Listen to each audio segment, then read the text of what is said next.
Hi everyone, welcome back to No Sugar with Everything Krause. We got a new chord for Isabel. We're gonna have no audio issues. This is gonna be a literal no edit, straight through episode. Hey. Whenever we say that, it's never like that. Anywho, we're gonna hop right into today's episode. I'm very excited for this episode. I am too. It's kind of like a little bit more of a spotlight on me, Kateri, if you're listening and can't decipher our voices. This is Kateri. But I had this episode idea last week because I was just thinking of like multiple different topics to kind of make a running list of things.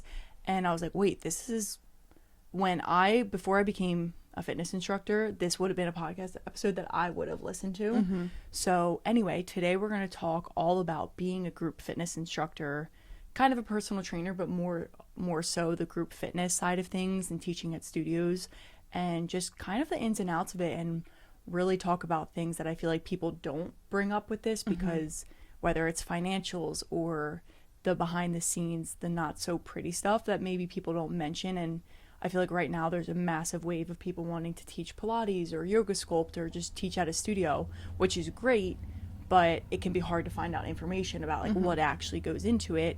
And yeah, so I just want to talk about that. I think this could be a really fun episode. This is kind of a Kateri tells all. Yes, The inside scoop of what it's like to be a Pilates, yoga sculpt, fitness instructor, to lead these classes that we all love taking, what her body goes through, what her mind goes through, all of it, what her paycheck looks like. Is it worth it? Is she doing this for fun for all of you?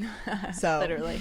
And honestly, I think this idea came to me because I was reflecting on how much I miss the human interaction of being a fitness instructor and how many people I talk to in a day without really realizing it until obviously my injury. So I'm not in that normal schedule, but it was making me reflect more on that normal schedule, which is why I was like, I just want to talk about it. So we're going to hop right into it, and it's kind of just going to be like a back and forth episode, but probably a little bit more heavy on Kateri just, explaining things. I'll ask questions too along the way. I do know it all, but I will try to put myself in the listener's shoes right now and really ask questions to like what you may have, because I remember I had a million questions for you. Like the first class you taught, I asked you a million different things. So I'm really going to channel listener, no sugar listener energy over here as we get into it. So I think starting off, we should just start like at the baseline of how I got into being a fitness instructor in the first place. So I feel like I've mentioned it before on the podcast, but maybe this is your first time ever listening to us in general. I always wanted to do something in the fitness industry. I think literally since high school or like freshman year of college, I just always felt called to it in a way. And that doesn't mean that I always loved working out, but I just always felt like I wanted to do something in the fitness industry, and I never really knew what that looked like.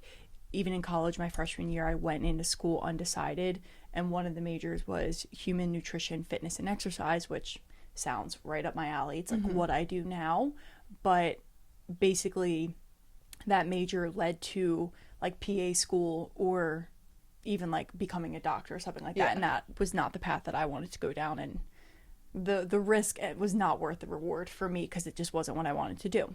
Anyway, so I just ended up going business marketing, not focusing on fitness. I'm just giving that background to let you guys know, like, you don't need to major in something that has to do with the human body to get into this, because that's why you get certified and go through all these different trainings.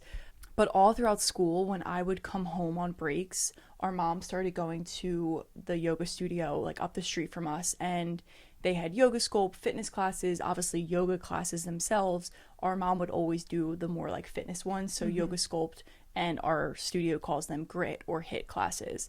So whenever I would come home, she was like, do you want to come with me? And I was always excited. Yeah, sure, why not? And I loved the classes. Well, because we had taken them before too, because you had taken them during high school too. Yeah. I had taken them in high school. My best friend Brooke takes them, was teaching there at the time. Oh, right, yeah. She started teaching that. This was like a whole different time period of the studio, so we just preface it, but like we had taken classes. The classes did change, I think, by the time you started going during college, but we were excited to be going because of our experience that we had there prior. It was always a killer workout. Honestly, I have to give that studio, J-Town Hot Yoga, a lot of credit, because I feel like they started bringing fitness to hot rooms a lot earlier than other people did, and that's why we got into it. Because I remember I went to a yoga sculpt class and I was like, wait a second, we're not really doing yoga, like we're doing weighted moves, and I'm dripping sweat and you leave feeling like high on life, basically. So yeah, so I started going to the classes more, and then when I graduated and obviously was home a lot more, I would go every single Monday night with my mom, with Isabel, and we would do the yoga sculpt class with the instructor Maddie at the time. She was this young girl, obsessed with her, still love her very much. And I was just like, oh my God, I love this class. I feel like I always just said, I feel like I could teach this class. Like, I love it. And that's kind of how I fell into it. I just showed up very consistently. And obviously, the more you do it, the better you get. So it was just like, almost like I was practicing without realizing that I was eventually going to get certified in it. So fast forward a couple months, I was living in Naples. And when I was there, I was trying to find a studio that offered yoga sculpt specific certification. So it can be hard to find that because the word yoga, a lot of search engine optimization, all just goes to yoga certifications, which is very different from yoga sculpt. To be yoga certified, you have to do a minimum of 200 hours, which is a very long time. It's months, weekends, trainings, and it's just like a different practice. Yoga, if you know the difference between yoga sculpt and yoga, you know they're very different, and I'm not going to take the credit of being a 200-hour yoga certified instructor because I am not. So it can be a little difficult. And then as I was starting that search, literally this is why I think like God intervened, like it was crazy. Our studio, J-Town, posted that they were doing a yoga sculpt certification in that June or something, which was like a month or two away. And I was like, oh my goodness, I'll just come home for those 2 weeks. I'll do that training. This is literally amazing. And at that point, I didn't know if I was living in Naples. I didn't really know what I was doing, but it was coming up on summer. So I knew I would be home a lot more. And I was kind of starting that process of moving home anyway.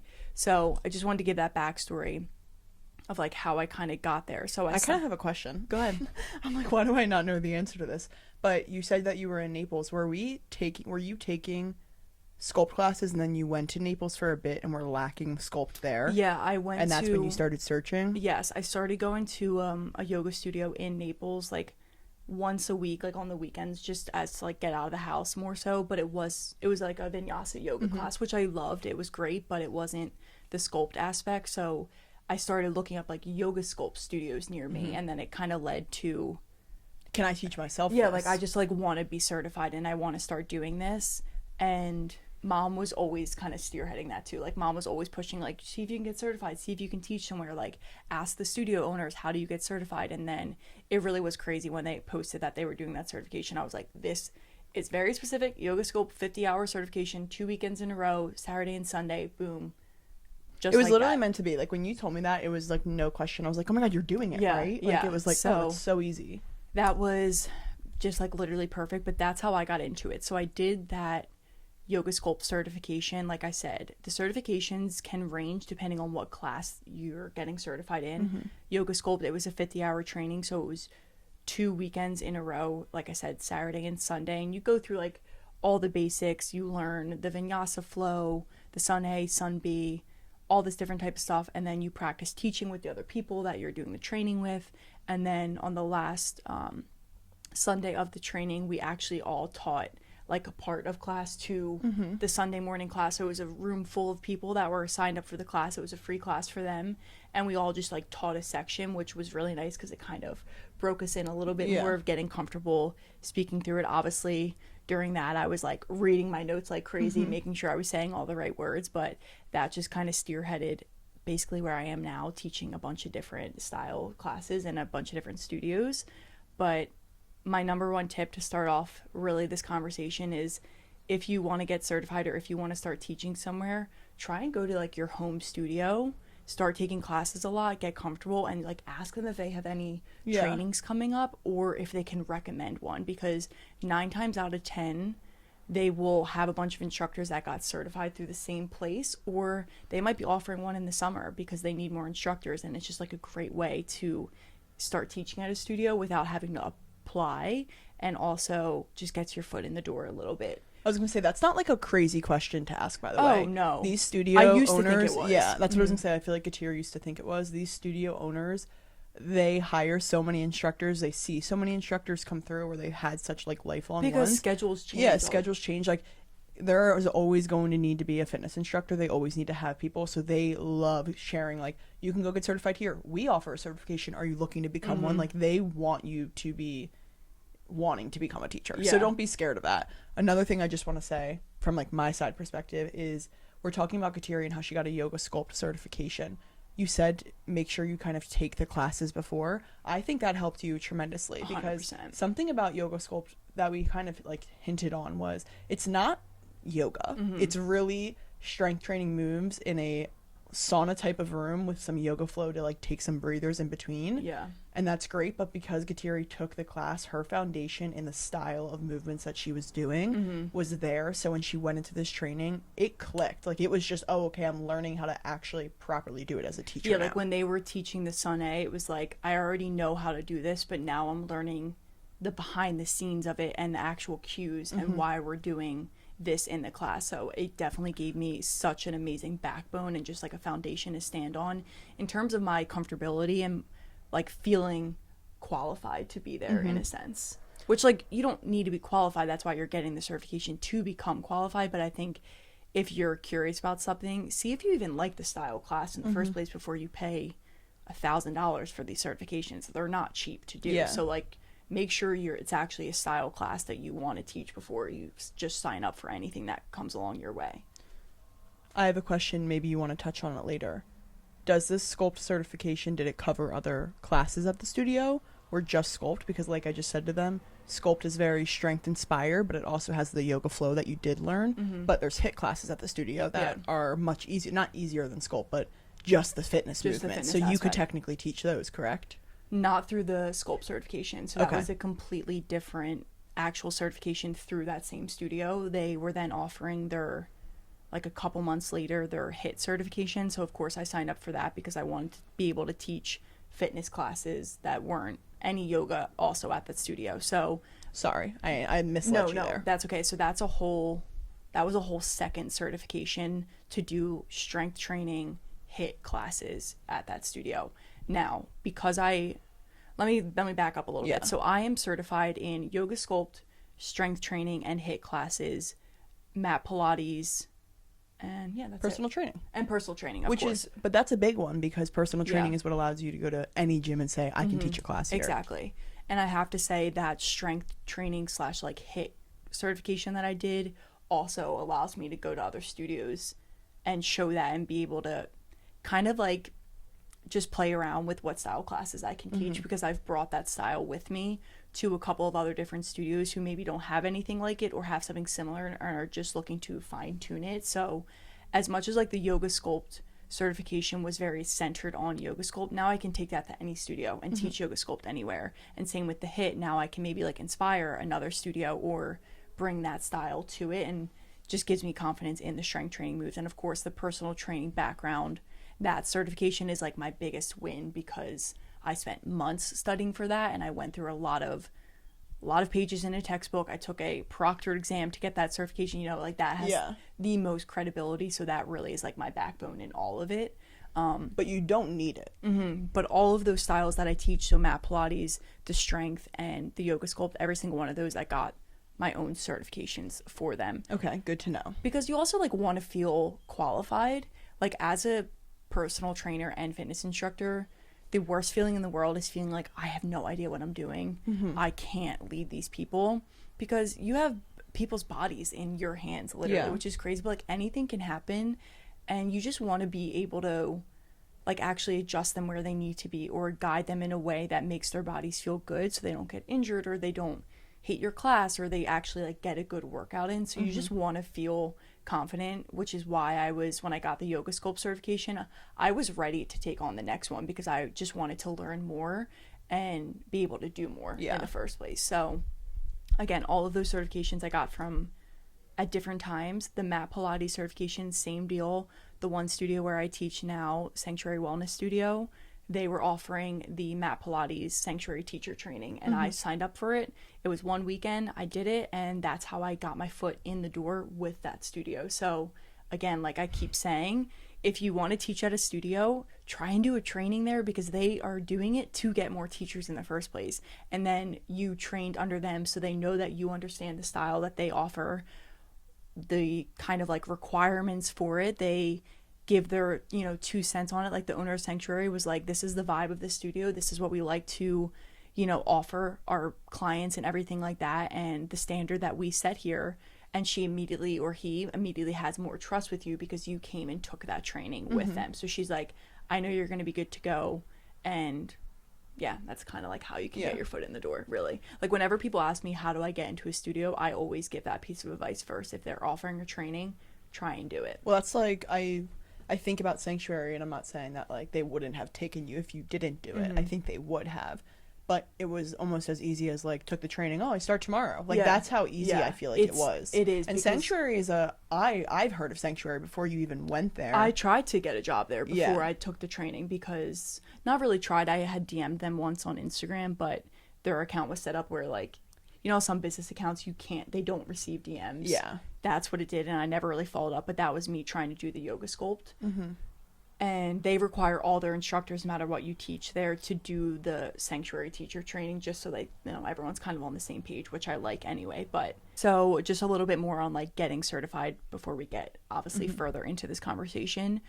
When you get certified, you are, I think with every certification, every certification I've done, I've had to do this, you have to teach what's called community classes. So you don't get paid for them, and they're free to the community, because obviously you're a new instructor, so they're not going to charge people for it. But you basically have to teach, I had to teach 2 for yoga sculpt, 5 for HIIT, because there was so many different styles, and then 1 for the Pilates. So right away, you're kind of like thrown into the fire almost of like, when do you want to do your community classes, and let's get you on the schedule right after that.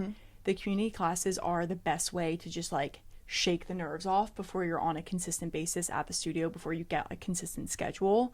And everyone knows that you're obviously a new instructor and you just did the training, so they kind of go in with like a little bit more grace and like fun attitude for it, of like, not so much pressure on the actual class, even though as the instructor you're freaking out inside. In all honesty, everyone else there, I feel like, knows this could either be the greatest class, or it's just going to be, we're kind of going with the flow, figuring it out along the way. And obviously as the instructor, it depends how much prep you do and all of that stuff, but that's how all the trainings have ended for me. And those community classes are just the way to kind of, like I said, break the ice, get the nerves out, and get comfortable teaching, using your voice, being able to talk and hype people up and like get excited during a class, and just get like rid of everything that you're nervous about. So what were you nervous about, right? You just did these trainings, they taught you everything you need to know. What were you nervous about going into classes? Was it remembering the things that they trained you on, or was it different emotions, just so people can maybe see what to expect? I think a little bit of everything. One, just being, it's like a public speaking class almost. You're talking the entire time, so I think initially it was just being like the center of attention the second you walk in the door. Which I do think is a quality that you need to be okay being with. I think Kateri and I kind of do that with podcast. We're very comfortable speaking, but if you're someone who like hates to go up and give a presentation, conquer that fear. I feel like before you go into something like this. And now, like, some people I've talked to at the one studio where I teach, and the girls, like, it's so funny because my friends always call me like so shy and the quiet one, and then I enter the studio and it's like alter ego comes out, and I'm just like this badass instructor. So it's okay if you are a little shy. Like, this can be almost your way to like get out of your shell a little bit. But in the beginning I was definitely nervous to be able to like talk the whole time. I think one of the things I was really nervous about was thinking of all the right cues to tell people for moves, to get them into the move, to remind them of their spine and their back and their hips and like alignment, because when you're planning a class, especially in the beginning, you want to write down every single thing. Like, it's hard not to have like 10 papers with you to explain every single move,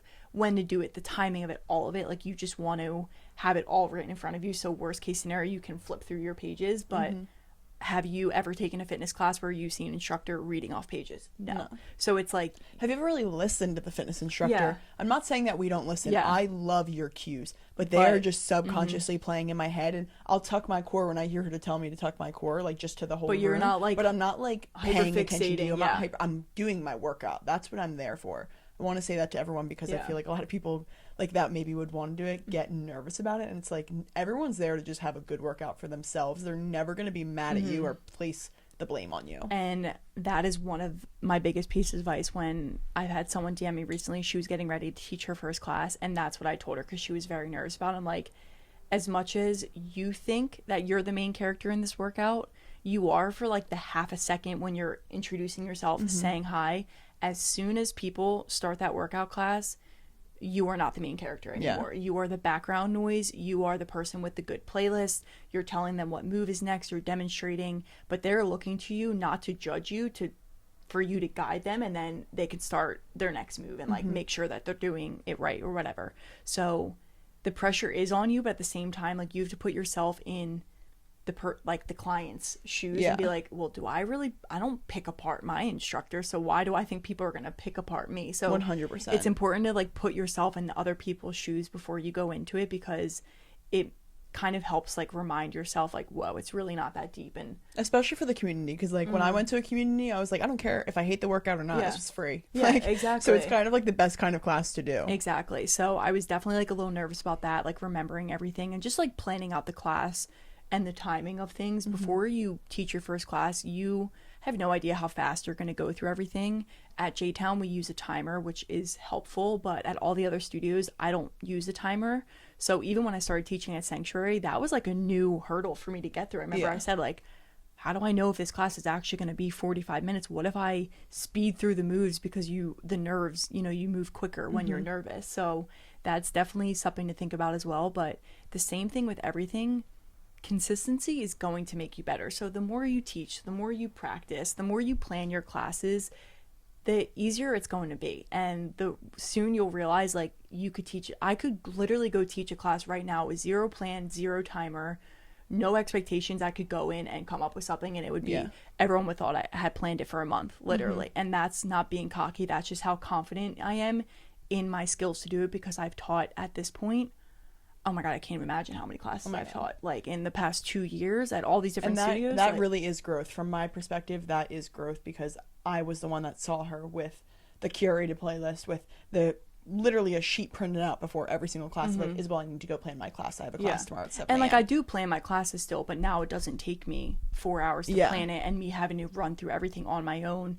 make sure the timing is right, make sure it hits the music right. Like, now I kind of know. So it's kind of like, with anything, you just have to practice. And that's why those community classes are a blessing in disguise. And as nervous as you might be, they are the best way just to get into it. And before you know it, you're going to be on the schedule, and people are going to either love you or they're going to hate you, and you can't please everyone at the end of the day. And not your style class will not be for everyone. And that's why when I was going to the studio on my own, I didn't take every teacher's class, because I had certain people that I liked and I stuck with them, and that was that. Like, that's really okay. I think as a fitness instructor, that's one of the pills that you have to swallow, that everyone isn't going to love you. Your style class, and that's okay. That's why there's so many different kinds of workouts. That's why some people do Pilates. That's why some people kill themselves in a 105-degree room. And that's why there's 15 different Pilates instructors at one studio, so everyone can have a little bit of everyone, or have their choice throughout the week. Like, it is okay. And it can be hard to be like, wow, this person came to my class 1 week and then never came back. Listen, it is what it is. It's nothing that you can control, in a sense. But yeah, so just getting the nerves out can be the hardest hurdle. But as soon as you start teaching, trust me, like, for me, it took like one class. As soon as I taught one class, like, I felt okay. I feel like I was only really nervous in the first like 10 seconds of introducing myself, and then before you know it, your music's playing and the moves, you're just in the workout, so you don't have time to be nervous. Like, I didn't have time for my voice to crack or anything. Once I introduced myself, it was just kind of, here we go, you know what I mean? That's and then so true. Time flies in the class, like, literally before you know it, you're like, oh my God, we got to cool down. And then you're out the door and like, oh my God, I did it. So it's very exciting. But I have a question from like a consumer perspective, maybe for people. Do you have to, so you teach the classes, do you have to be able to do the class fully through? Like, are you doing the moves at the pace that do you know what I'm trying to say? I feel like a big fear that people have, like, I know what I'm scared to do, is like, if I were to go up there and teach right now, do I have to do this workout perfectly every single rep without running out of breath and being able to speak? It's a different level of endurance. So like, is it something you trained for? Is it something that people don't need to be scared about? It's one of those things, I'll fully answer this, but where, again, that comes with practice of like getting used to talking while working out. And it really depends on the instructor. So I like to do the workout with my class. Doesn't mean I'm doing 100% of the workout, because then I wouldn't be able to give my energy to the people that signed up to be here, that paid money to be here, making sure they're doing the moves right and aren't throwing out their lower back. So it really depends on the class. It depends what number class of the day it is for me and like how much energy I have. Mm-hmm. But I like to do as much of the class as possible with the people in the room, because I like to show people like, hey, I'm right here with you. Mm-hmm. I know this sucks. I know we've been doing a lot of squats. I know we've been pulsing for 10 seconds and you want to stop right now, but like, I'm right next to you. I am not above you. I am equal with you. So Mm-hmm. I like to do it to show people. One, I love to demonstrate. Obviously, I'm always going to demo moves.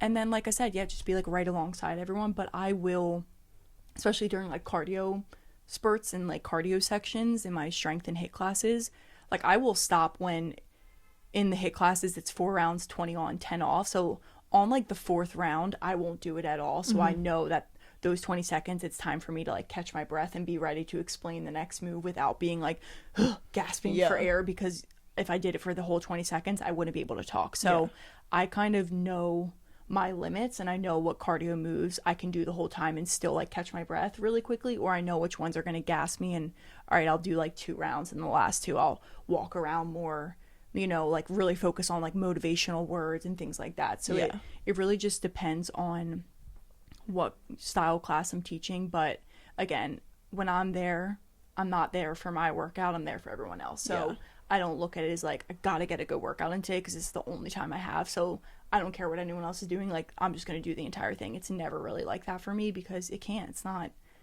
my job to, I'm not getting paid to work out, I'm getting paid to lead the workout. So you kind of have to just base it off your own preference and kind of what the studio maybe wants from you as well. Like some studios don't care. Some studios are like, I'd rather you walk around more. And I teach at studios where the teachers literally don't do the class at all. And some of us do the entire class. It really just depends. So I do get complimented on doing it with people though. I've had a lot of people come up to me and be like, I love that you do it with us. Thank you. So just pointing it out there, if you're a new instructor, they do appreciate it, because they know like we're not torturing them without going through it ourselves. Yeah. In a sense. So while we're on the topic of like literally teaching classes, let's just dive a little bit more into what it's like to prepare for these classes, having a teacher schedule as well. Before we get into the teacher schedule, talk to me about prepping for a class, making the playlist, planning it. What's that all? We'll just talk about it. Yeah. So I know it's just talk about it. It's a lot, honestly. There's like a lot of different, this is the part where in the beginning where I was like, there's a lot of things people don't think about before they become an instructor. These are the things I didn't personally think about before becoming an instructor. It's very time consuming to plan a class, especially in the beginning, because you are like so still like nervous and new to it, where it doesn't come as naturally. Now I'm at the point where planning a class, it still takes time and energy and effort, but it doesn't take as long. Playlist always takes me a little bit longer, because I don't have access to like the best music. I feel like I don't like listen to music a lot, and I have to get inspiration from other instructors or things like that. But let's like break it down by like the pieces of the class. So one, obviously planning the actual moves in the class. You need to plan ahead. There's just no way around it. And these are the pieces that, as an instructor, you're not literally getting paid for, but you are at the same time, because it's part of your job expectations. So it's part of that paycheck that you get per class. So planning a class can, in the beginning, will probably take you longer, and that's okay. In the beginning, when I was planning classes, I would, and I still do this for some moves and everything, but I would like get on my hands and knees, tabletop position, and start there and like see what combinations I like, and kind of just continuously build on that. So if like we're doing maybe bird dogs, and then where can we go from a bird dog? Maybe we go into our side plank series. All right, side planks. I like my classes to flow really nicely. I don't like being on the ground, then the next second be like, okay, get up, and then down, and then up, and then down. Like if we're on the ground, we're going to be there for a little bit, and then make our way standing and be there for like the remainder of class, you know? So I am really, really focused on making the class plan flow. Now that doesn't mean there's no breaks in there for them to get water. I will use the water breaks as my time to be like, okay, now we're going to like come up on our knees. So like grab your water, grab your weights, meet me on your knees when you're ready, or meet me standing when you're ready. So I'll use like the water break as a little bit of an adjustment period. So it's okay. It doesn't mean I have to be in a move that gets us standing, because then everyone's going to be like dying and like, whoa, Yeah. I need a second, Kateri. I don't need 45 minutes of like nonstop go go go.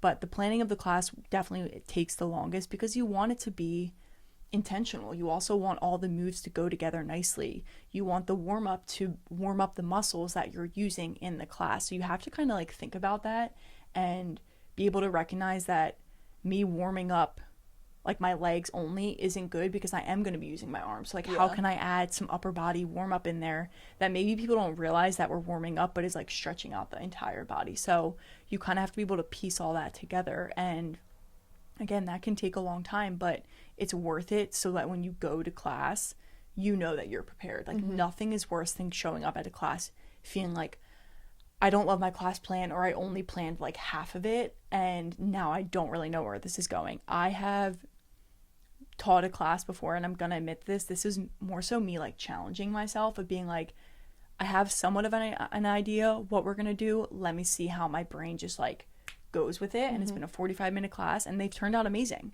and I've loved them, but I didn't write anything down and I kind of like went with the flow of it. I don't love doing that. Like I did that a couple times, again, like I said, to challenge myself as an instructor and be like super intuitive with the class and like what I was seeing, but it's not something that I resort to. Also, if you teach multiple times throughout the week, don't be afraid to like use one class and continue to build on it and repeat the same moves, but maybe you add like an extra element to it on your Wednesday class, and then on your Friday morning class you add a little bit more, maybe like cardio or something to it. As a consumer, I love that because it always feels like I'm being consistent with it. Like sometimes with workout classes, I don't love taking them because I feel like it's super inconsistent moves. Like I do the same style, but I'm not doing squats every single Monday. So I love when you guys build because it feels like I'm really working up and building my strength. And I believe in repetition of moves. I think it's important to get your muscles used to movements. And sometimes I think the downside to fitness classes can be like you only do a bicep curl for like X amount of time, and then maybe in the next class you don't even touch the biceps. And to me it's important to get the reps in with those moves so your muscles can train that movement and be able to like build upon it. So when I teach at a studio multiple times a week, I don't always do the same class depending on if I have the same people or not, but sometimes I will just switch it up a little bit. So if we had like an intense lunge series on Monday night, I might keep another intense lunge series on Wednesday morning, but it just will be a different lunges, but it's still the same move in a way. So I always try and like plan out my week with a little bit more intention of like, okay, you guys, if you've taken my classes, you know I love lunges. So like, what are my lunge series going to be on Monday, Wednesday? And like, if I'm teaching at 2 different studios, okay, Monday, Wednesday at these 2 different places, these are the 2 classes I'm teaching. So I will teach the same class multiple times, but at different studios. So it kind of like depends as well. And there's been times when I've just been like, I didn't have time to plan a new class. I know this one was killer. I'm going to go back and use this one. Yeah. And everyone loves it. When in doubt, just plan a hard workout. Yeah. They won't care. Like if what you said, if they leave the studio feeling like, wow, that instructor just gave me a workout of a lifetime, they will always come back to your class. I at least do, because I'm like, that challenged me. I need to go to another one. And this is like, planning the class is definitely the longest, I think, the unseen side of being a fitness instructor, and what people like when they're in the class, but I don't think they give an instructor enough credit for sometimes. Like, I never really judge an instructor now that I am one, because I know what it's like to sit there and plan a class and feel really excited about it, and I know how much time and effort goes into it. Same thing with the playlist. You have to plan ahead. Like, I always plan my playlist out. If we're in sculpt, we always kind of like start with a little bit more like slow, and then we lead into arms, and then we go like up into cardio. So I know that my music like needs to go up at that point. So I plan things in a very particular order so that it makes sense with the class. Pilates is a little bit more just like finding the vibe that I want in that specific playlist, but I don't make a new playlist for every single class. But if I'm at a studio multiple times a week, I won't do the same playlist 2 times in a row. Like I have like 10 different Pilates playlists, so I'll maybe choose like Pilates playlist number 2 and Pilates playlist number 8 Yeah. that week, and I try and like spice it up that way. Sculpt, sometimes I'll bounce around, or I'll do the same playlist 2 times in a row, just because You also do like a monthly playlist, like sometimes like, Yeah. at Sculpt she'll have like a playlist that is Yeah. just like for the month of yeah, April. like I'll say April Sculpt, and I'll just use that all April, because like I don't teach at only one studio, so Which it's, as a consumer I can say I do also like, just because it gives me that consistency feeling of like the next time I take this class I know that this is a cardio section because of the upbeat, and I'm kind of like used to hearing the music, Yeah. so I'm just like in the groove. yeah. And a playlist is something I always like try and work on and get better at, but it's just one of those things. It's like having a mini DJ session with yourself, and then it's one of those things that does take time, but again, if you're prepared with it, it feels really good. And you guys know, taking a fitness class, like the music is so important. So like important. it is so important. So I always try and find like other fitness instructors on Spotify, or the different studios, like people will share their playlists, and I use it as like inspiration. And Spotify does a thing where at the end of a playlist it will recommend songs based on that playlist. So that's kind of how I find new ones. And then I have a ginormous playlist of sculpt songs, so any song I hear that I'm like, this would be good for sculpt, whether it's the cardio section, cool down, or just like middle section, I'll add it to that playlist. Oh, okay. And then the same with Pilates. If I'm like, oh, this is a good vibe for Pilates, same with my HIIT classes, because those songs, some of them are on all 3 playlists and some of them are only on the HIIT playlist. Yeah. And I'm like, that's like very intense, we're jumping around for 45 minutes type of class. So that has helped me a lot with making playlists, is just adding to like a giant thing, because sometimes I'll be at a restaurant and I Shazam a song and I just want to add it somewhere. Like I said, I don't listen to music all the time besides like Christian Literally, music. no, like we actually so never it's listen like, to music. Someone asked me that the other day and was like, what's your favorite music genre? I was like, Christian. yeah, so it's like when I'm out and I like hear a song, or like my boyfriend plays a song, I'm like, let me Shazam and just like add it to my sculpt playlist, Yeah. because I need it to go somewhere, and I'm not going to remember the name of the song when it comes time to it. But You've obviously grown a lot in your teaching abilities now. When you were in the beginning and you were planning classes, like how did you find inspiration for new moves? Good I feel like it just, like if I were planning 3 classes in a row right now, I would only know a certain number of Yeah. moves. I can't imagine fathoming like, oh, I'm going to go from this to this, or even having those moves in my mind. yeah, so that's where doing the actual certification trainings come into play, because you will get like a booklet that'll go through certain amount of moves, which is helpful, and you have other people there to, especially in the beginning, like give you ideas on how to plan a class. Your classes in the beginning, it's okay to keep them like super simple, stick to the basic moves, and then the more comfortable you get, build on it. But to answer that fully, I use Instagram a lot for my inspiration. I have folders, like collections in my saved on my Sculpted with Kateri account, on Kateri, anything. Like if I find something, I send it to my Sculpted page and I save it to Pilates HIIT, to Sculpt, to cardio sections. Like I save a lot of videos, and sometimes I go back and I don't look at half of them, and sometimes I use them. I'll see a move, I'm like, all right, first let me see if I can do that myself, and then from that move, where could I go with this? Like again, it's me actually getting down on the mat and getting inspiration from someone's flow, and then using that and like spinning my own ideas off of it. And sometimes, in all honesty, I will, if someone posts like a full, very like sped up version of their lunge flow, I'll take that all. Like I'll do that all. And I post videos like that on my Sculpted account, so other instructors use them, because I know how beneficial it is.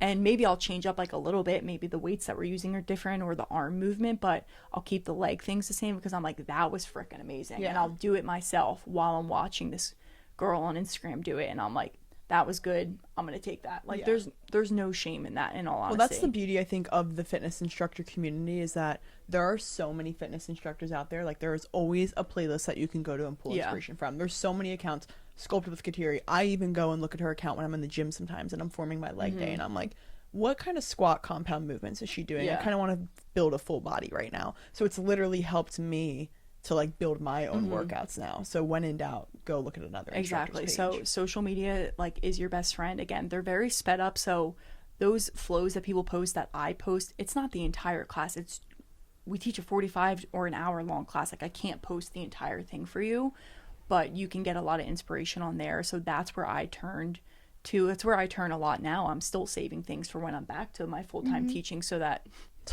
sorry, it'll just yawn to my face. Another thing that I am trying to personally get better at this, but taking other instructors' classes are an amazing way to just get more inspiration. Or if you don't have time to go in studio, like sign up for someone's fitness app, like Form, Sammy Clark, or Move with us. Yeah, Move with Us, or just like anyone's. Like, I know it's a monthly fee, but at the same time, it's a part of like fine-tuning your craft in a way. And Allie, the sanctuary owner, told us that at the training, was like, I pay, yes, I own the studio and I teach classes and I take classes, but I also I have like 3 subscriptions to all different types of Pilates classes, sculpt classes, things like that, because I always want to be learning more. So I will do them so that I can get more inspiration. And it's a great way to learn new moves and also be like doing it yourself so you can really feel it in the body. Yeah. I'm going to say that point again because like I said, when I'm doing a move, I always make sure I can do it before I teach it. Like, I'm not going to write it down on a piece of paper if I haven't tried it at home and felt what it's like going to feel like for people. Because if I'm doing this like crazy side plank move and I can't even do it, why would I expect anyone else to be able to do it? I have to be able to demonstrate that. And my motto is always like stick to the basics. That's the type of instructor I am. I do add like fun. You've been in my Pilates classes. Like, I add fun little moves in there, but it's never going to be anything where like someone is in the class being like, I didn't even do that move for the 5 minutes that we were like in that series because I didn't know how to do that first move. And I put myself in, maybe, like, I don't mean this rudely, like an older person's shoes who is like new to a Pilates think of class. Mom's not old, but mom's hips do not move the way that our hips do. Or so like I might show her full body crunches. Mom's always like, what the hell? Like, mom hates clamshells. She's like, what is this? What is that exactly? Because like she doesn't get the footing, and then you spend so much time looking at other people doing it that then the 30 seconds are up and you don't do the move. So I always also put myself in someone else's shoes of like, how quickly can I demo this? How efficiently can this move be done by anyone else who's maybe this is their very first Pilates class? That's just the type of instructor I am. Again, I get creative where I can, but I feel like that's why I have the following that I do in a sense at the studios where I teach, because people can trust that they're going to get a killer workout in, whether we're doing the craziest move or the simplest move, it's still going to be very effective. And that's the type of person I am. Your style is going to depend on you. Like, I can't control another instructor's style at all. That's why we're all different, and that's the beauty in this industry. Something I want to say as a consumer, as being like a customer of Kateri, if you're wondering what she means when she says like get creative with it, this is a classic example of Kateri sticking to the basics but changing it up. You love doing like a lunge series, like she just said, so she'll do alternated lunges, go right into a leg lift and behind, and like tricep kickback. So it's like you have 5-pound weights, boom, lunge up, kickback, and it's just like a compound movement that's working your triceps, your legs, your hamstrings. And I love those types of movements because as a consumer, I do love the foundational basics. It's how I know that I got a good workout in. I love feeling like my biceps were hit, my hamstrings were hit, my quads were hit. Like, that's how I like to feel when I leave, especially a full body class. So I always just feel like when in doubt, add a squat, add a basic. Yeah, like they will not get mad on about the that. basic move. Yeah, exactly. Like, I always keep my foundation: squat, lunge, bicep curl, shoulder press. Like, there's basic moves that like you that can... is Kateri's layout. Yeah. There's just more compound movements to it. Yeah, exactly. So you're really hitting the entire body. Now, I want to start moving into like still kind of like the behind the scenes, but what it's like teaching at multiple different studios multiple times a week and what that can kind of feel like. Because again, this is another area that no one can really prepare you for. Now, this does depend on your teaching schedule, whether you're only teaching one class a week because you have a full-time job already and you don't have time for other classes, which is totally fine, or this becomes your full-time job and you're teaching 4 classes a day 6 times a week. So kind of mentally preparing you for that. I want to ask you to share specifics. I want, before your ACL, what was your schedule? I want you to share, first go through your schedule, Monday, Tuesday, like Monday through Friday. What were your class schedules like? And then I want you to talk about how many different studios was in that. Did you go to multiple studios in one day, etc.? So, yes, pre-ACL surgery, I taught Monday through Friday and minimum of 2 classes a day. Sometimes it would be 4 classes a day if I was subbing for someone, or just depending on the studio. And every single day was at multiple different studios. So that's just kind of the schedule that I set up for myself in terms of besides everything Krause, full-time job. So it's like, it's everything Krause and it's fitness instruction. So I'm trying to make as much money as I can. So that's kind of why I built it to be at multiple different studios. Now, say you find a studio that doesn't have many instructors and you want to go full time there, you could teach multiple classes a day at one studio, which is great. Like, if you can do that, do that. I have found myself at 1, 2, 3, 4, 5, 6? 6 different places. Now, that can seem super overwhelming to people. Again, I've been doing this for 2 years now, almost 3. So it has not always been 6. 6 was like right before ACL surgery. I was like, I added 2 more places on, only got to teach twice there. So that just goes to show you how new that was. But that schedule can be a lot. I think physically it's a lot. Like I said, I like to do as much of the class as possible. And mentally it's a lot. Let's talk about the mental side of it first. No matter if you're teaching 1 or 20 classes in a week, when you walk into that room or that studio and you're at that front desk checking people in, every personal issue that you are dealing with is not important. Everything that you are feeling before that class, whether you're tired, whether you're heartbroken, sad, upset, mad at the world, whether you just got fired from your full-time job, that does not matter when you get there. You cannot bring that to the studio. And that can be, I think, one of the hardest parts about being a fitness instructor is your energy is so important for the class. It really is. You are giving so much of yourself every single class you teach. Like, you really do. It's kind of wild. Like, when I end a class and everyone's out the door, I'm like, and I have like a second to breathe, I'm like, whoa. Yeah. That was a lot for me. I can't believe I just got through that. In all honesty, like, I don't know how I did. I blacked out and here I am. Yeah. So there has been classes where I'm so freaking exhausted and I'm like, I don't know how I'm going to do it. And then before you know it, you showed up, you did it, and everyone's out the door and you're like, wow. Thank God that's over. No, literally. And like that is okay, but you have to go into it knowing that you're going to have to put your personal shit aside and show up with a smile on your face and be able to bring the energy, because you don't know, I have no idea what anyone else is going through. Maybe the person that's in the front row got broken up with that morning and are in that class and need this to just be their mental release. You can't bring your BS there because they're dealing with their own. Like, they're coming to you to get their mind off of that. So you kind of have to put your personal stuff aside, which, like, obviously it's a job. You can't bring your personal life into your job all the time, but it's like, it can be hard sometimes. Now, I think mentally it can get in your head when you are teaching multiple times a day or multiple times a week. It can start to become exhausting physically and mentally, because it's just, and only fitness instructors kind of understand this, but the energy that you're giving out in every single class, it can be a lot. It's like, whoa, I've had studio owners like talk to me and be like, are you like okay? Like, you're teaching at a lot of different places, which is great, but I want you to be mindful of how much energy you're giving out, and I don't want you to feel burnout after 1 week. Like, I want you to be able to sustain this, which I'm very grateful for all the people that I work for, because they're very understanding of that and they care about us and our mental state a lot, which because is they great. Understand it, because they are also instructors. Exactly. And a lot of them have been such good role models for me in this industry, and where I see myself taking it, being able to like use them as kind of like my guide in a way. But that is definitely something to think about. And if you're someone who does get exhausted or burn out quickly, like, don't take more than 1 class a week. And some studios might want you to teach twice, so just do the 2 times a week and let it be that. And maybe you stay at 2 times a week like your entire time. Like, that's okay too. It doesn't have to be a full-time gig for you, but it is something to note. And I think physically, but if you are going to be pursuing fitness, I'm just going to be real with you, if you're going to be pursuing being a fitness instructor as your full-time job, you can't do 2 classes a week. We're going to get into the monetary side of it. Oh yeah, but like you can't. Like if you want it to be full-time. If you want it to be full-time, like Kateri took on 6 studios because 6 studios made the paycheck. Exactly. So you kind of have to pick, like, do you want to go work a 9 to 5, or do you want your exhaustion to be from teaching what you actually love? Yeah. So a couple more things before we get into the monetary. Yeah, I know sorry, that's because like, I also want you to talk about physical burnout. Yeah, but that's the juicy stuff you guys want to hear. So I know I will get to it. But the physical burnout, kind of same with the mental, like, you kind of have to show up no matter what, but it's on you to take care of yourself outside of the classes. So a lot of my classes are at the one studio. I teach back-to-back classes, which is nice because I don't have to go anywhere.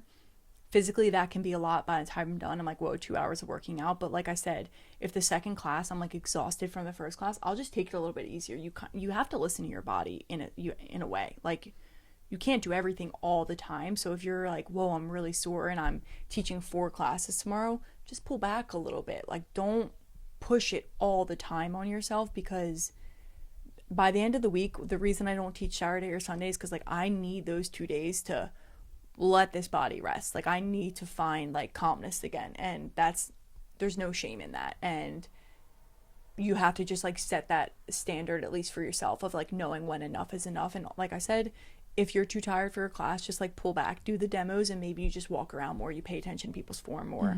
You're more about like communicating that class, which is okay. Yeah, maybe too. you killed the first class and you really like you demoed, but then you did the moves every single time with them. Yeah. Also, I have to say the adrenaline that comes through you when you are teaching always powers me through. Like even if I say I'm going to take it more chill, 9 times out of 10 I still find a way to bump it up for myself, because I'm just like hype on the energy in the room and like the music and everything, that like I want to be doing it with everyone. So there's also a part of it that like your adrenaline will get you through.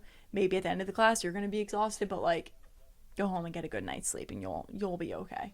Question. So with this full-time schedule, with teaching at multiple studios a day, do you want to find time to work out like privately? Like, are these your workouts? Do you have a separate workout split? Like if someone is joining this fitness industry and is worried about how their life is going to change, like would you say that your fitness career has changed for you? I go to the gym every day. So like if I were to teach right now, that'd be a different life for me. With the schedule that I had before this, so all those different studios, all those different classes, I was not working out on my own. It was just like too much on my body. Now I'm still trying to figure out my going back like to teaching, because a part of me really still craved like my own alone time to work out, to really have that like mind muscle connection, and just to feel like I was still filling up my own cup.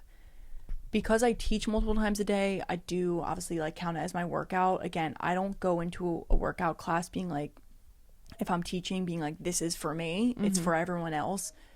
But you're doing the workout. And like you kind of have to sacrifice that mindset as an instructor. Like that has to be your sacrifice of like, this isn't for me and my body. And because your mind muscle connection isn't going to be as strong as like if you're the one talking to everyone, like you can't fully stop talking for 5 minutes to focus on your biceps. Like you just can't do it like everyone else in the room can do it. So that is one of the hardest parts for me as an instructor, is finding the time for myself. Depending on when the weekend comes, how I'm feeling, like maybe I will go to the gym on Saturday or Sunday and do my own thing, or like go actually take a class myself. But like I said, then it can be hard to do that because I'm very tired from the week, and I'm like, I need to give my body the recovery it needs. So it's just, it's picking and choosing your moments. And it's like with the schedule that I have, no, I don't really work out on my own, honestly. But the reason I ask it too is because like, did you stay? Another thing I would be worried about is like, okay, I went from being this disciplined girl who did every workout for me. Now I'm leading them. Am I going to lose my physique, my strength, my endurance? Like think about it, right? You're going into this workout. You're not doing it as much for you. Like you just said, did you ever struggle with like, oh, okay. I'm not talking about like gaining weight. Like I'm not talking about physically. I'm saying like, oh, I'm not as strong anymore because I maybe haven't been supplementing these workouts with the gym, and I was doing that before I became an instructor. It's definitely, because I feel like you got fitter. Yeah. So well, it's been like sometimes a battle for me when I am doing push-ups and I don't feel like I can pump them out as quickly as like I could do 10 push-ups when I was like only in the gym. Yeah. Doing 30 push-ups at the end of every workout definitely shifted a little bit. So there's times when that would mentally like get in my head of like, man, I'm not feeling as strong because I'm not in the gym lifting as heavy weights, because I'm at a studio. There you can only lift so much in Pilates class. You're not killing yourself with 20-pound weights. Like we have 3-pound weights. So, and this has opened my mind to so many different forms of movement, and like you don't need to have a 20-pound weight all the time. You can use 3-pound weights and burn out those muscles in other ways, but it definitely can be challenging. Yeah. It's an adjustment, and again, it's an adjustment that I chose. So I kind of just have accepted that the place where I'm in is not going to be where I am forever. Yeah. So like eventually I'm going to cut back on studios and cut back on the amount of classes I'm teaching. So my own personal routine will pick up again, but it's kind of like a give and take of, do I want to make more money or do I want to see more results in the gym? Well, right now I'm a little bit more money hungry, so I'm focusing on that. And when you're still keeping your physique, like I'm still fit. working out, I'm still sweating, I'm still doing things. And because I teach multiple times a day, like if I'm doing 50% of one class and then 50% of the other class, like 100% workout right there, so Kateri, I would honestly say, probably works out. Like you get in a good hour and a half of working out a day at least. I feel like when you have 3 classes a day, like Kateri said, the adrenaline hits. I'm pretty sure you do all 3 classes in that day, and Yeah. like you're working out more than the average person. And depending on where I am in the time of the month, like sometimes I feel freaking amazing doing all of them. So it really just depends, but that can be a challenge in itself, kind of like overcoming that adjustment in your own personal routine and schedule. Because in the beginning I was trying to do both. I was trying to like also work out and do that, and then it was like, okay, so all of my days spent either in the gym or at a studio, like working out. Like I have other things to do. I legit especially work out with for a everything Krause. I'm living. like, I need to check my emails. I need to go edit things. I need to reach out to brands. Like I can't be in the gym working out all day long. Like it just, there's not enough time in the day for that. So, that's also another thing as well. So continuing kind of like expectations as an instructor. So 2 things I'm going to talk about: schedules and the money, yeah, like pay rates and things like that. Scheduling: if you are a fitness instructor, you kind of have to be prepared to teach at like not at any hour of the day, because if you do go into an office, obviously you can plan around that, hopefully with a studio, but you can also be teaching like late into the night, which I feel like people like when I'm teaching a night class, my day doesn't end until 8 p.m. sometimes. By the time, like, I teach a 6:30 class, 6:30, 7:30, I stay there for at least 30 minutes, clean everything up, everyone leaves the studio, I'm home at 8:15, I have to shower, eat dinner, go to bed, and do it all again for my 7 a.m. class on Tuesday morning. So that can be something that people don't think about, of like, well, maybe I am in work all day, but then I teach a night class. Like by the time you're actually done that, like you are getting home late, and it's just like work. Think about when you go to sign up at a studio, think about how many times they have during the day, how early and how late they have classes. It's great as a consumer, but especially as a new instructor, you might get thrown into like the worst times that are available that no one else wants, because they have kids at home and can't teach a 7 p.m. class, and they have to bring their kids to school, so they're not teaching a 7 a.m. class either. So you have to be the one to teach it. So it's just, you kind of have to be prepared for early mornings, late nights, weekends, things like that. I am very lucky that I've planned my schedule around weekends. I was teaching, I'm kind of like a sub for weekends. If I'm home and someone asks for like a Sunday sub, I love to do that. That's perfect. But I'm not a committed person on the schedule every Saturday and Sunday. It's just, I was for a little bit at one studio, but that quickly went away when summer came, because like no one was home on Saturday mornings and wanted to do an 8 a.m. class. So they were like, honestly, do you even want to do weekends? I was like, no. So we didn't do that. We adjusted my schedule around that.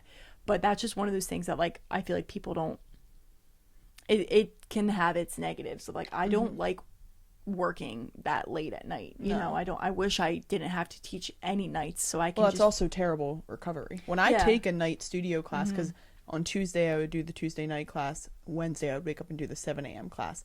I felt it, like mentally and physically. So I was like, oh my gosh, this must be a bear to teach. Yeah, so that can definitely be a lot, and it's just one of those things that you're not going to be prepared for until you're in it. And maybe you get like a good schedule, but I can't wait till I get to like the point where I don't have to teach any night classes. Like in an ideal world, all my classes are between like, I'm good with early, like even like 5 a.m. and noon. I would love to just jam pack classes in, but because I'm at so many different studios, and depending on what the studio offers, like I have to be all over the place, so my day's kind of like spread out. So like I might teach a morning class, come home, shower, eat breakfast, have my day, and then have to leave the house for my 2 night classes. So you kind of also have like chunks of time during the day, and that's when I get everything else done. So it's just finding like that balancing act. But again, one of those things that if you want to be instructor, like be prepared. They might ask you to only teach on Saturday mornings. It might be the only slot they have available for you. And maybe that's just where you have to start until you get more comfortable and like you get a little bit more credentials to yourself, you know? Okay, so kind of making our way into almost like the last thing. I mean, like I could talk about this forever. There's so many different things that we probably didn't touch on, but if, like I always say, if anyone ever has any questions, like feel free to ask me, because I love when people reach out being like, I'm teaching my first class, like, can you help me with this? Like, feel free. But obviously the monetary compensation of teaching a class, what is it like? How much do instructors get paid? Can you make a living off of it? Blah, blah, blah. This is one of those things that you don't see a lot of answers with. I'm going to be as transparent as possible with, I'm not going to name any studios and what they pay or anything, but I will tell you guys like my pay range and things like that. So like as Will hinted at, the reason I teach at so many different places, like I'm trying to make this, you know, a living in a way that I can sustain my lifestyle outside of everything Krause. Like if everything Krause died and this was my only form of income, like how much would I need to make to be able to live? And teaching is not the most profitable place for someone. Like, I remember when I first started teaching, someone taught me, like, just so you know, where you're starting now, that's where like all fitness instructors start, and it's hard to make a lot of money in this industry doing this only. So I was like, okay, so I kind of went into it with that. My pay rates, fixed rates, range from $30 to $55 per class. Now that's like a fixed rate. I do teach. I'm going to interject and say something here and say that I think the 30 range is far too low for how long and the experience that she's teaching. Now, that's a personal opinion. I don't know how the industry works. I just wanted to add that. So as a sister, you can tell I'm her sister. I'm like getting defensive. I'm like, I think 30 is too cheap. Now listen, that's like a, yes, I agree, but like some studios will start you there, especially if it's your first time and you're like just certified. Well, I think that's a great start. But you got to be able to build on that, and like don't be afraid to ask for more. Anyway, so $30 to $55 fixed rate per class, and then some studios will pay like per head. So you might get a fixed rate of, like, say you get a fixed rate no matter what, $30 plus a percentage of the amount of people that show up. So I teach at a studio where they do that, so like I don't have like an exact fixed rate, but every person after I think like 10, I get a certain percentage of that income or so, and then that's added on my $30 base. So it's always more than $30 depending on like my size of class, but that's always nice because I don't really know exactly how much I'm making per class, but it encourages you to really market the class more and to kind of like get into the community more, like have more people sign up for your class so that you can max out how much you're making. Like I can make up to, I think, like $75 per class there, which is amazing. Like that's a lot of money. Something I want to say too is like I feel like fitness instructors would love that aspect. I wish more studios did it for you because you work very hard on your craft, and there are studios where you bring in more people than other classes. No shame on the other person's the other instructors, but people come for Kateri Krause's class, not just for the studio. A lot of studios that you do teach at, they come for you. So I like when you get compensated for like, I brought in 35 heads tonight because it's Kateri Krause here. Yeah, exactly. And you know, it's not to like toot my own horn, but like as well said, like I spend a lot of time building relationships with people, spend a lot of time building the playlist, building the class, so that people know when they show up for Kateri Krause, they're gonna leave being like, I gave 105% tonight. Wow, that was an amazing workout. And that's kind of the precedent that I set in a very like, you know, like happy manner. Everyone always says like, you have such a calm voice, and then it's like the hardest class of my life. Literally, Kateri walks in as an angel and then she kills us. Yeah, and I'm like, I'm killing them with kindness as well. So the pay rate really just depends on the studio. It depends on your experience. As I have started working at more studios, I have noticed the initial pay be higher because of my experience and my years of teaching. I mean, obviously, so when I first started out, I didn't have much to stand on. I didn't have a lot of leverage, so it was just like, I'm taking whatever they're giving me. And listen, if you're at a studio where you've been working there for like a year and they're still not like interested in like bumping you, talk to them. And if they still don't do it, like feel free to leave, you know, like you can find other studios. And I feel like it can be hard to leave a place, but at the same time you have to put like yourself first. But this industry, in like particular group fitness instruction, it is not, you're not going to make millions of dollars just doing this. Like it really, you kind of have to be able to build your own brand and see a bigger picture for yourself if you want it to be that for yourself. Or maybe you're just comfortable like making a little extra cash because you already have a full-time job and this is like your fun extra money. Coffee money. Yeah, exactly. So some people I teach with, like, it is their fun money and that's great. And some people it's like, no, I'm trying to make this my full-time job, and that's why I teach 20 times a week. And I'm like, yeah, me too. Let's go. Yeah. Like, we got this. So it really just depends. I've started at $30. I've been bumped.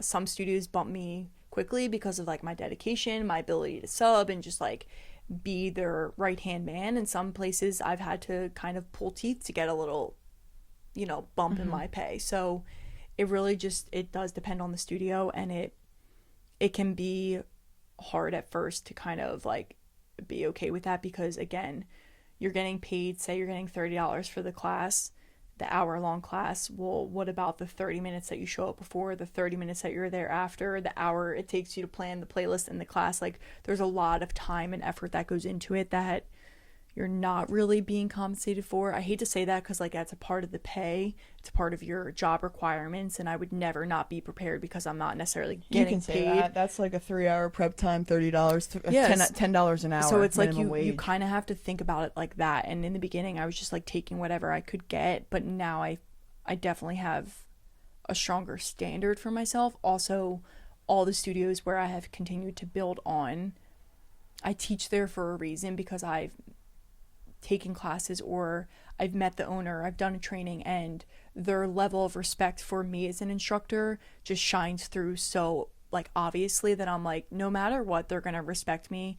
And they have been in my shoes. Like a lot of them were like, I used to just be teaching all over the place too. Now I have my own studio, but I don't, doesn't mean I forget like what it's like being an instructor trying to make a living off of this. Like, trust me, I've been there. I am here to support you. Yeah. If you need more, it's an open conversation. Let's talk and see. Maybe it's not $70 per class, but maybe you do a little like extra on the side and I can like pay you for that or something like that. So I think it's also getting in the door with people that you really respect and also respect you. The reason I'm at 6 different places because I just am being introduced to people, and then I do fall in love with like them and their practice and their studio, and I'm like, I don't not want to teach you. This is an amazing place to be. Yeah. I'm very lucky that every place where I am truly has such a special place in my heart. Yeah. And I feel like that is not always the case with people, and that's why maybe some studios have quicker turnaround, but every place where I teach, I can truly say from the bottom of my heart has such a special place in my heart. And it would take me, I think, like moving away from this area to have to leave those places, honestly. It would. Or like my schedule being like so overwhelming where I can't teach everywhere.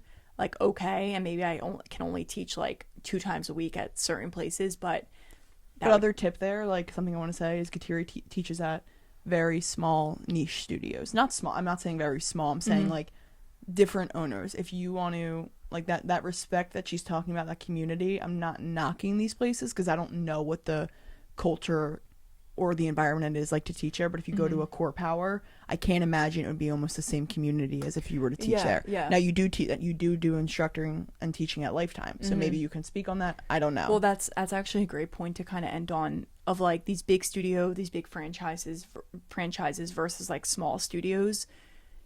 When I first started, it was like small studios only, and you just go into the community and you do build relationships with people, and it's so fun. Like it really is. I do love the relationship I have with like everyone that comes to my classes, whether they're 60 years old or they're my age. You know, like you build a connection with people, and you can talk to the owners, you can talk to your manager, you can call them, like they're there for you. So it's very beneficial in that way of like, it's not this massive place of like, where do I go and how do I build a community here when there's so many classes, so many instructors, and so many feet in and out the door throughout the day. I've recently started teaching at Lifetime, like as Will said. So if you don't know, Lifetime's a very big gym. I have only taught there a couple times because it was like right before my surgery, unfortunately. But my first worry when I got there was like, how do I even build a community here when one, I'm at a gym, so it's like people that have memberships to the gym are booking these classes.